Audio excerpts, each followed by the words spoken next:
All right, hey, it's me, Eggman, with Brian on the camera. Hello. And I guess George is here too, despite his insistence that this deck should not exist. True. We played some Mineta at the Pasedena Core TCG Regional License Exam. Is that the official title? Yes. Yes, awesome. So this is okay. Good. This is legitimately my first tournament of My Hero ever, and I got top 4 with it. Day 2 with Mineta. I like this guy very much. A lot of people think Wave is the way, and I've been really liking Death on it. So water, whatever. There's clearly a wave. All right, there it is. All right, and then okay, so Skull Guy is the way to do it. And most of the reason I like it, one, because the water one exists, a lot of people think it's more of a mid-range kind of control build. You can definitely be a lot aggressive on the death and people aren't expecting it. And I just like how much disruption it has. And in general, if you guys know for Dragon Ball Super, I love hand destruction and just making my opponent not be able to respond at all. And that's what this deck does if you play it right. You're able to stun a lot of foundations, destroy a lot of foundations, and just in like every time you do this on your turn, you give them one less foundation to work with, and you make the first block just one harder immediately, which is really nice. So we're going to go through the list. We're going to start with the foundations. We are playing technically 71, except for on day 2, we're playing 73, which we'll talk about. First, Excited for Blood, one of the best death cards right now. This is so good, especially in a 5-hander, being able to, okay, all right, geez. There you go, we got there. I need to read one. Yeah, lose 2 health after your rival loses health to get a draw card. So again, on a 5-hander, being some card draw is really nice. Even just doing it on the first one and then right afterwards proccing to gain the 2 health back is really good. We do have to have some longevity while we set up our foundations and stuff if we're playing the long route. Very good. Next is Latent Skill, being able to use that to just cycle cards. Again, sometimes you just get all your attacks and you're able to go off. Other times, being able to use this is good, especially with your enhanced to draw a card, and if you still need to like fish for that block very hard, I think that Latent Skill is good for that. First day of class is great for your going off turn, or if you're playing against a very stun heavy list, you can just use its effect to flip it and restand it. So that's kind of nice for it. That didn't really come up as much, but that can be some good defensive properties for you, and offensive too. Again, don't forget it's only on the first attack. I keep forgetting that because I'm bad. Next up, we have Super Regen. It's just Excited for Blood, but you just gain the 4 or gain the 3, so it's good. It makes sure that you live, and your opponent's just going to look at it as like, now I got to work around this guy. And we have some ways to flip cards back, or foundations back, so that's very good for that. Spooky, favorite card in the deck, just because the immediate cheese play is that you use the enhance to make the speed 0, and then you flip it, and so they have like a 15 speed for 0, and then you just take the 0. So if your opponent doesn't know about that, that's very good. Sometimes even just using it when they just do only damage and no speed, you can just make it, you don't block it, but you take like 2 or 3. It's really useful, and it's on color and stuff. I need more high blocks, so there's that. League Interview, it's just another copy of First Day of Class in this deck. Being able to first form to make your first attack a little bit easier to hit, and also your response to, if you need an extra block, you can do that as well. Next up is Glamorous. Glamorous has a lot of good I might bump this up to another one, but being able to unflip a foundation is great. We have so many foundations we flip during the turn. And the enhance to give +3 speed to something that is lower than it's printed, so you can even do like some cute combos with the 0 cost Surviving the Final. So Surviving the Final just gives something once per turn -1 speed. So you can just quickly give it -1 speed and then flip it and give it +2 speed. And obviously, even when your opponent's trying to mess with your speed, giving that +3 is really good. So Surviving the Final we'll talk about more a bit, but you need this kind of for some of the Mineta plays that go on anyways. Nervous Habit, good for stun hate, and we have so much life that being able to lose 1 life to get 1 speed once per attack is good. So especially on your going in turn, when you have like 10 health and you have to finish it, it's very good to just get that continual plus speed and everything else. Shock Absorption's probably the weakest foundation that I played. I'd probably switch this out with something. It is kind of nice being able to, destroy itself on the when it's committed, so you can use its effect and give something -speed. So if it's like always the first speed thing, and if you need to give specifically one of your attacks, the throw that we'll talk about later, you can sometimes like emergency pop it. It's not a great idea, so this never really did anything, but it's just something that's good for the deck. Villainous Entrance is also like one of the main reasons you play Death on Mineta. Being able to enhance commit to give something stun 1, And then on the other side, whenever your opponent builds something during the combat phase, which it can include your Mineta effect to build one on your opponent's turn when you pull one up, just means that they lose a foundation and then you commit the other one they just built with this effect. So you just really reduce the damage they do there. Very nice.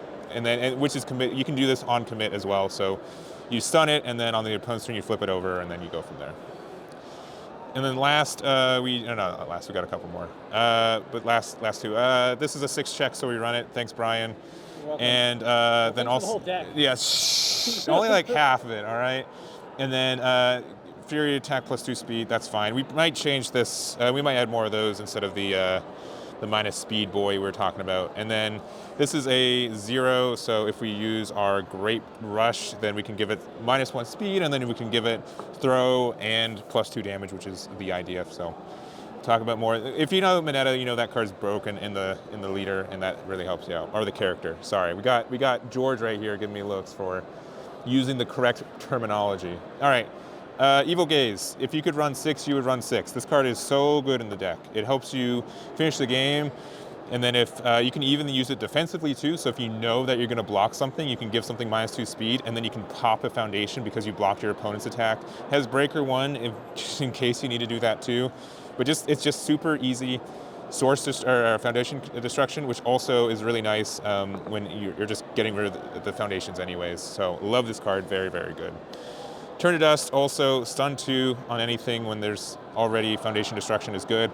It also pressures your opponent. You're a 31 health dude, so you can go 2 for 2 with your opponent for a long time and get that extra destruction. EX2 if you need to finish it, and it's Fury, and most of our attacks are Fury, so we get that bonus here. Great Brush, also Fury. We kind of talked about it. Stun 1, also if you use the effect to bring one up, then you can use the Enhance to draw a card because they have something in their card pool. So card cycle, like I wish I could run more than 4 of this. Like if I could just only run this as my attack, I'd probably do it. It's very good in this guy. All right, another non-George approval card is the Hauser Impact Cyclone. So this is great, like just finishing the game or even just a mid-extension. Being able to add to your momentum is very good. And sometimes like the biggest way to counter this is not give Mineta any momentum so they can't be safe behind their effect. So this just builds one for you, which is really nice. And then you can also just go for game. It has powerful 3.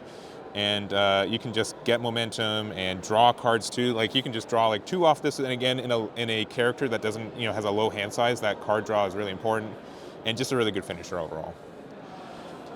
We also have Naval Laser Beam and Cheerful Uppercut. They're more or less the same card for us. Just the idea that you can use these on the defense, and sometimes like you can. I've sometimes just said, you know what, Naval Laser, it just becomes 8 damage, a 5 mid for 8. So this is my last attack to finish the turn. They might not be able to block, even though it's a mid block, which kind of stinks. And being able to flip sometimes your foundations can be very helpful too in the right situation. So he's nice at 3. I might bump him to 4, but we're already kind of attack heavy. And then this is like the really mean card. Like so many times, if you Evil Gaze into Cheerful Uppercut, your opponent's just like, well, I lost the foundation, and now I built 1 extra there, and I just can't do anything. So that's I really like this is a really stinky combo for or even just Breaker 2 on it is very good. And then I'd say those are like the core attacks, and then the ones that we just have added are the 2 Brutal Explosions, which can sometimes be good on Evil Gaze. So if it does damage, you get to destroy a foundation, and if it's not, then Evil Gaze would pop something, so that's something. Touch of Decay has stun on it. There's like a chance for you to recycle it, get it back to your hand and stuff, but I never resolved that combo enhance once today. The enhance to draw a card is really nice. And then we have 4 of the Merciless Rush. I would not run this if this wasn't a 4 check for us, but with a 5-hander, we have a pretty good, consistent way to almost always have this as a 4.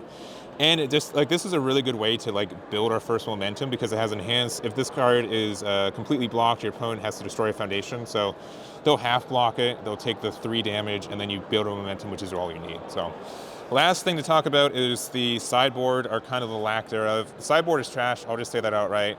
Also, I messed up the form and had these 2 guys in the main and not the side, so going into top 8, I had to lose game 1, but I ended up winning out, which is really cool, but I had to put these in, which is strictly worse for this deck, so don't run these guys. The 2 checks really mess with me sometimes, so It's tempting, but I would say this is good if we do a side into Ochako. So if you got, I will say like Momo is probably the worst matchup for this list because of how it interacts with the most annoying thing with it.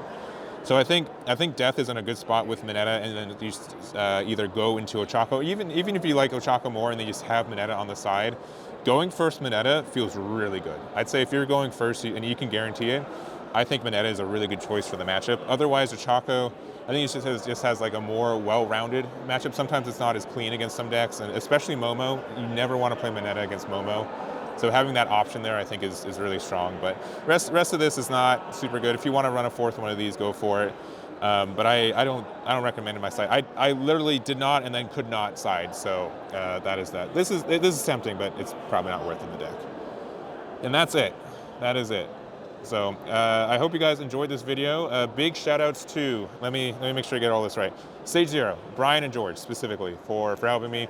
Yeah, there's the turn to dust hand right there. We have Noms for helping me test as well.